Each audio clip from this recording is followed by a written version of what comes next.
C'était un moment où il était rare d'entendre te parler, d'entendre nous parler. C'était un moment où il était devenu rare d'entendre quelqu'un parler de ta part. Père, il y avait pourtant des sacrificateurs. Le temple était là. Il y avait des serviteurs, il y avait des sacrifices. On continuait les cultes. Mais ta parole était tellement rare. Il peut arriver des moments où la voix de Dieu devient rare et même absente.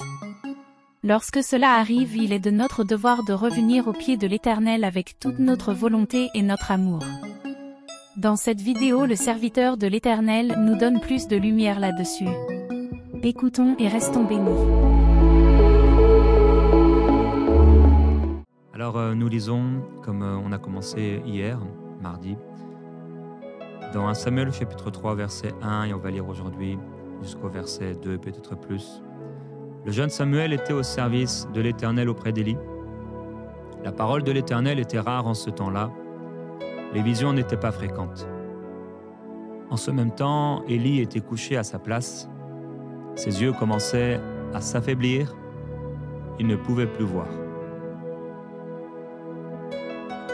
Père, j'aimerais continuer de prier aujourd'hui afin que tu ouvres nos yeux et que là où mon frère, ma sœur, les serviteurs, des servantes de Dieu ne voyaient plus bien, qu'aujourd'hui la vision soit rafraîchie, restaurée complètement et qu'ils puissent voir à nouveau. Père, le sacrificateur Élie ne pouvait plus voir. Les visions n'étaient pas fréquentes. La parole était rare. Sa vue s'était affaiblie. Il ne pouvait plus voir. Père, je crois qu'aujourd'hui, c'est vraiment ce qui arrive. À nouveau, on se retrouve dans la même situation avec une foule d'hommes et de femmes qui sont dirigés par des hommes qui ne voient plus, par des hommes dont la vue s'est affaiblie, par des hommes qui donnent peu de ta parole et qui voient peu. Père, je prie aujourd'hui que ta parole nous soit encore communiquée par l'Esprit. Ta parole était rare. C'était un moment où il était rare d'entendre ta parole. C'était un moment où il était rare d'entendre te parler, d'entendre nous parler. C'était un moment où il était devenu rare d'entendre quelqu'un parler de ta part. Père, il y avait pourtant des sacrificateurs. Le temple était là. Il y avait des serviteurs, il y avait des sacrifices. On continuait les cultes. Mais ta parole était tellement rare. Père, aujourd'hui, on se retrouve à l'époque des prophètes où on se volait les paroles les uns aux autres et on n'allait pas puiser, on n'allait pas chercher, on n'allait pas creuser.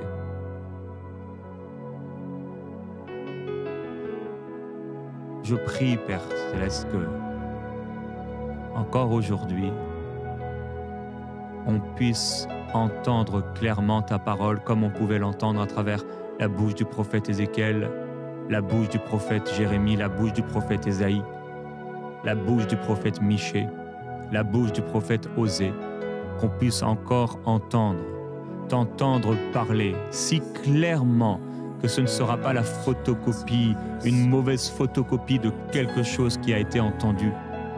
On est dans un monde, Seigneur, où les modes dans l'Église, elles se diffusent. Quelqu'un entend, reçoit, fait quelque chose d'une certaine manière et c'est tout le monde qui commence à faire pareil, mais on a besoin d'entendre ta parole, Seigneur.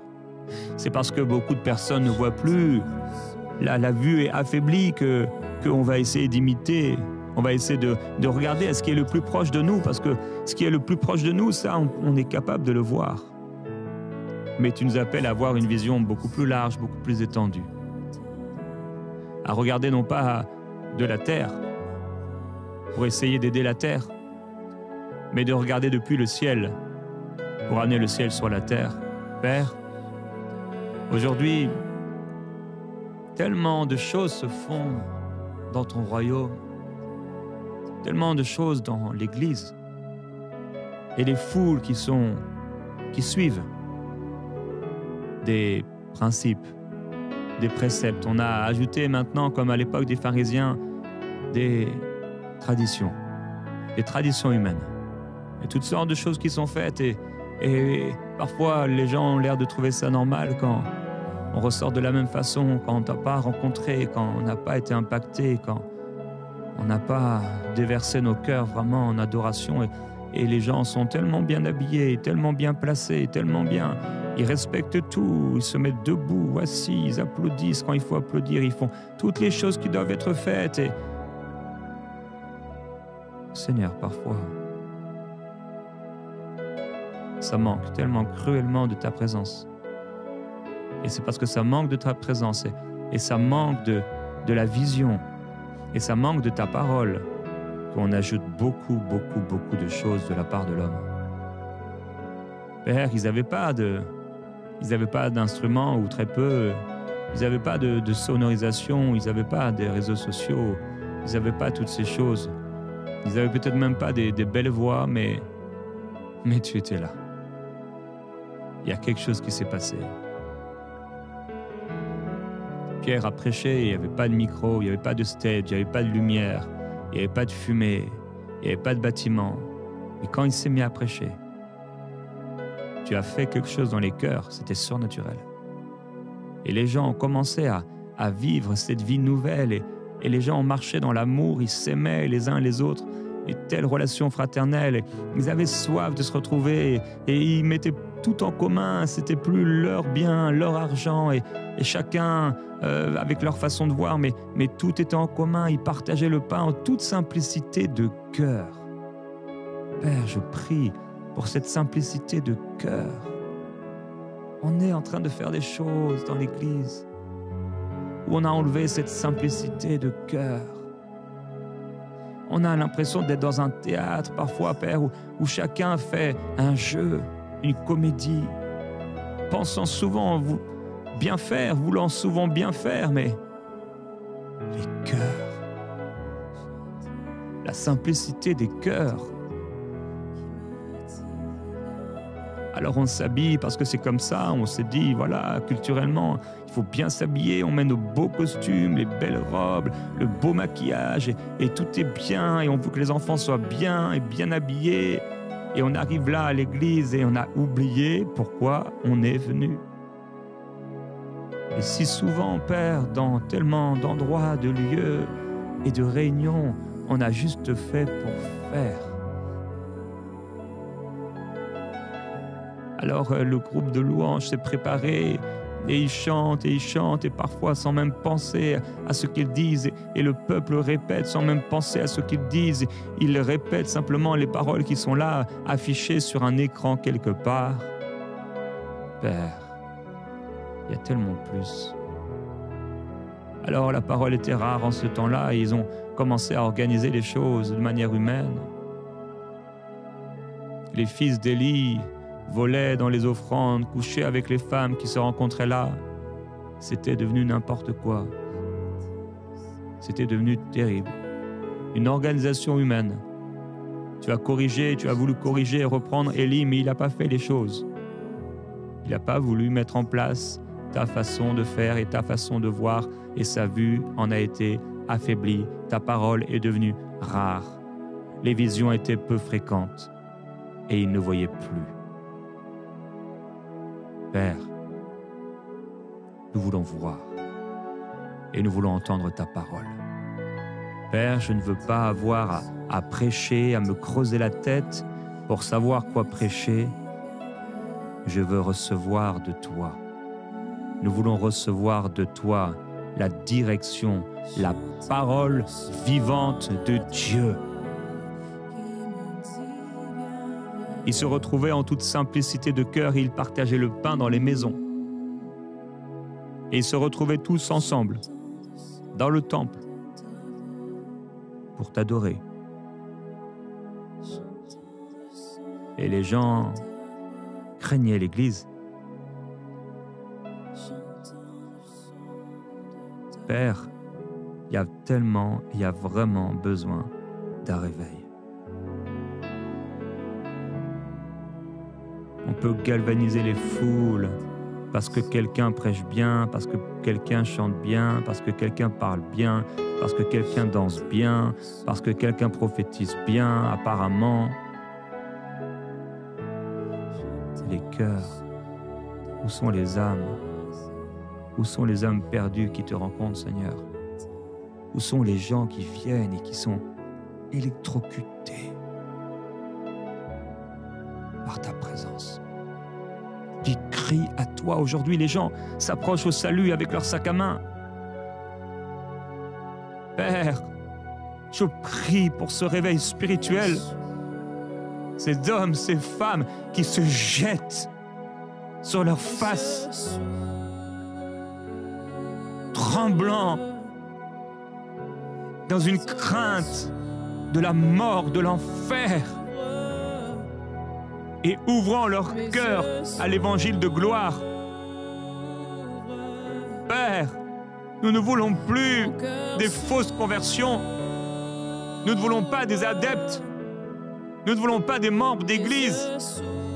Père, nous voulons voir des hommes et des femmes être transformés par la puissance de l'évangile et devenir des enfants de Dieu. Père, nous voulons te voir. Alors on donne des cours pour savoir comment prêcher. On donne des cours, on enseigne, mais Seigneur, s'il n'y a pas le cœur, Père, on peut faire le point 1, le point 2, le point 3, l'introduction, la conclusion, l'exemple, l'illustration. Mais si tu n'es pas au cœur de ce qui est fait, au cœur de ce qui est dit, les cœurs ne seront pas changés. Les gens vont essayer d'appliquer des principes avec leur force. Seigneur, on a besoin de voir à nouveau le modèle. Et nous voulons nous conformer au modèle que tu es pour nous. Jésus-Christ, chef de l'Église. C'est toi le chef de l'Église. Ce ne sera jamais le pasteur le chef de l'Église. C'est toi le chef de l'Église. C'est toi, Seigneur.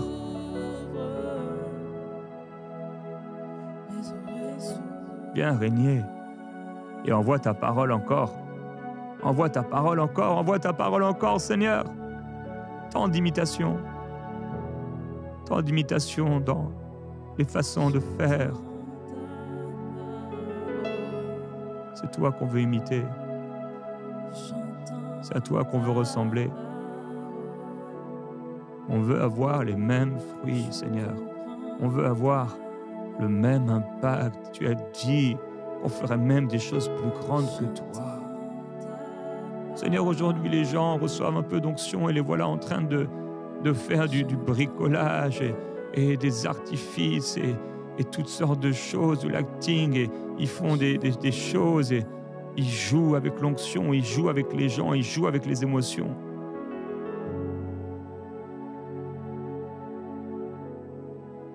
Père, guéris les aveugles. Guéris nos yeux. Guéris nos yeux, Seigneur. Guéris nos yeux. Père, l'Église a besoin de toi. L'Église a besoin de toi. On a l'impression parfois, Père, que c'est une foule disséminée partout et comme si ils vont à l'Église, mais c'est comme si c'est des individus séparés les uns des autres. Alors que tu as voulu qu'on soit un. chacun dans son clan, chacun avec ses amis. Père, je prie pour une Église puissante. Une Église puissante. Père, on est arrivé à cette génération, à ce temps où tes enfants ne prient plus pour l'Église. Où tellement de gens sont intéressés par leurs désirs personnels. Si on annonce une réunion, on va prier pour l'Église, les gens ne sont pas là. Si on annonce une réunion, on va prier pour les missionnaires, les gens ne sont pas là. Si on annonce une réunion où les gens vont prier pour les pasteurs, les évangélistes, les gens ne sont pas là. Mais si on annonce une réunion où on annonce qu'on va s'enrichir, les gens sont là. Qu'on va obtenir un mariage, un travail, le succès, les gens sont là. Père, il faut que tu parles. Il faut que tu parles. Je t'en prie, Jésus-Christ, roi de gloire, l'Esprit du Seigneur est sur moi parce qu'il m'a oint pour annoncer. Pour annoncer. Merveilleux Jésus-Christ, voilà le pasteur qui doit prêcher. Et il est en train de regarder ce qui se fait à droite, à gauche. Quel est le message à la mode? Qu'est-ce qui marche en ce moment? Voilà le pasteur en train de vouloir préparer son message et il est en train de vivre comme quelqu'un qui irait demain faire une conférence. Mai cabro de sukeliana la dolia kolowe ribrilla sukelumala belikila tolo liabali lobali kelema olubro suko rebra fele. On a remplacé l'esprit par la chair. On a remplacé le divin, on a remplacé l'esprit par l'homme. On a remplacé l'esprit prophétique, la parole prophétique, par une parole humaine de sagesse qui va remplir la tête et le cœur reste le même à la fin. On a besoin de ton esprit, Seigneur, qui parle encore. On a besoin de ton esprit qui ouvre nos yeux. On a besoin d'hommes et de femmes qui sont de véritables serviteurs et de servantes de Dieu, qui n'ont pas peur de prêcher ta parole et de dire ce qui doit être dit. Il y a besoin, Père, et je prie que tu amènes encore, que tu amènes, que tu emploies, Seigneur, que tu fasses naître, émettre, Seigneur, émerger des hommes et des femmes qui prêchent ta parole comme elle doit être prêchée. Père, même si c'est pas beau, même si c'est pas selon les normes, ça respecte pas ce qui doit être fait. Aujourd'hui, tellement, Père, les choses sont dans une boîte et on veut que tu rentres dans la boîte et on veut que le prophète rentre dans la boîte, on veut que le serviteur de Dieu rentre dans la boîte. Mais Père, tu ne pourras pas rentrer dans ces boîtes, tu ne veux pas rentrer dans ces boîtes. Par ta grâce, si souvent, tu as fait grâce malgré tout, mais Père, cette boîte, elle empêche ta parole d'être diffusée et de porter les fruits qu'elle doit porter. Maïblé, soleil, galaya, robrele, sekala. On veut plus déranger maintenant. On veut plus déranger les gens. On veut plus déranger. On veut pas déranger le monde. Mais tu as dérangé le monde à la Pentecôte. Tu n'as fait que de déranger le monde. Ils ont bouleversé le monde. Aujourd'hui, les pasteurs draguent les hommes politiques, les hommes d'affaires pour recevoir d'eux une position pour être bien vus dans la vie, la société. Mais Père,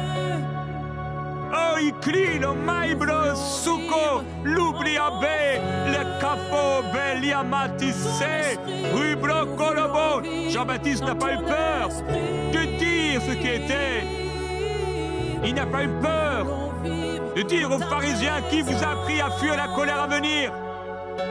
Et tu n'as pas eu peur, Seigneur, de prêcher, de déclarer ce qui était. Tu n'as pas eu peur de dire les choses telles qu'elles étaient.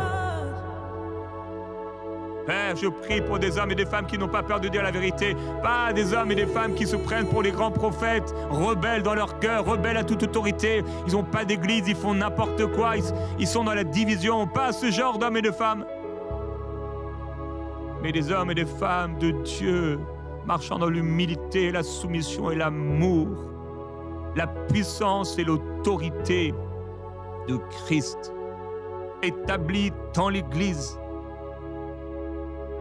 Et depuis l'Église, briller et apporter ta parole.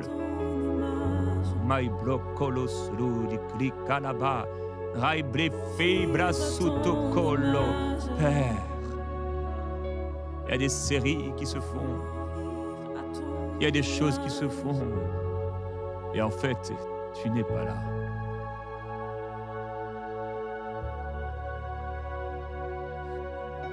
Père, je t'en prie,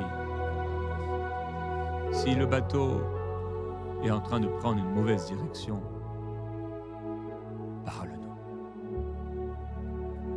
Si on est en train de chavirer, si on est en train de se déporter, ramène-nous.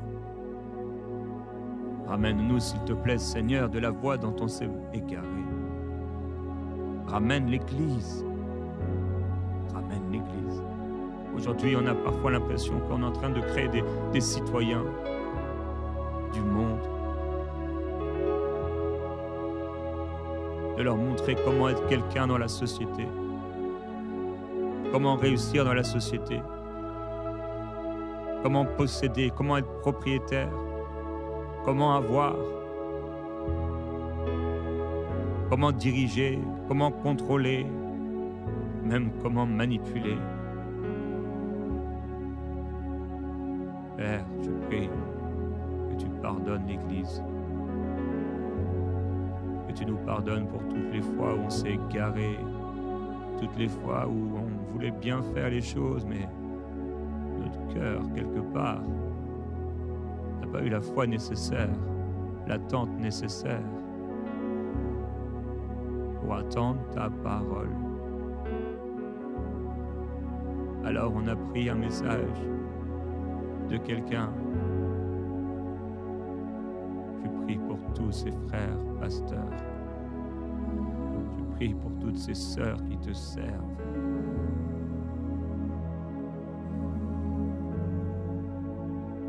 Dont la vue est affaiblie et qui ne voient point. Seigneur, ils ont besoin de toi. On a besoin de toi. Tous mes frères, mes sœurs, ils ont besoin de ta parole. Ils ont besoin d'une vision. Ils ont besoin que tu parles. Nous avons besoin que tu parles. Nous avons besoin d'entendre encore « Ainsi parle l'Éternel ». Nous avons besoin d'entendre et que ce soit si évident, que ce soit si clair, qu'il y a une crainte de Dieu dans le cœur de l'Église. Que les gens, à la fin, après avoir entendu, sont bouleversés intérieurement. Les maris se repentent pour les adultères, les femmes se repentent pour l'adultère, les enfants se repentent pour la rébellion, les hommes, les femmes se repentent pour leurs péchés. Leur cœur est contrit. On ne veut plus ça, Père. Tellement d'églises ne veulent plus ça. Ils veulent plaire. Ils veulent plaire.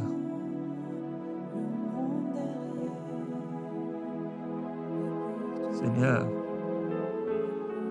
Maroblele, et Claude Lala, vai croe, ribaleia proca lobale, rimaigle, obe fe la boli, crustikawa, rimai bressé, on laisse l'esprit parler, ma coloblo sucolo colidi, raibre, vai mama, même si ça dérange, même si ça dérange.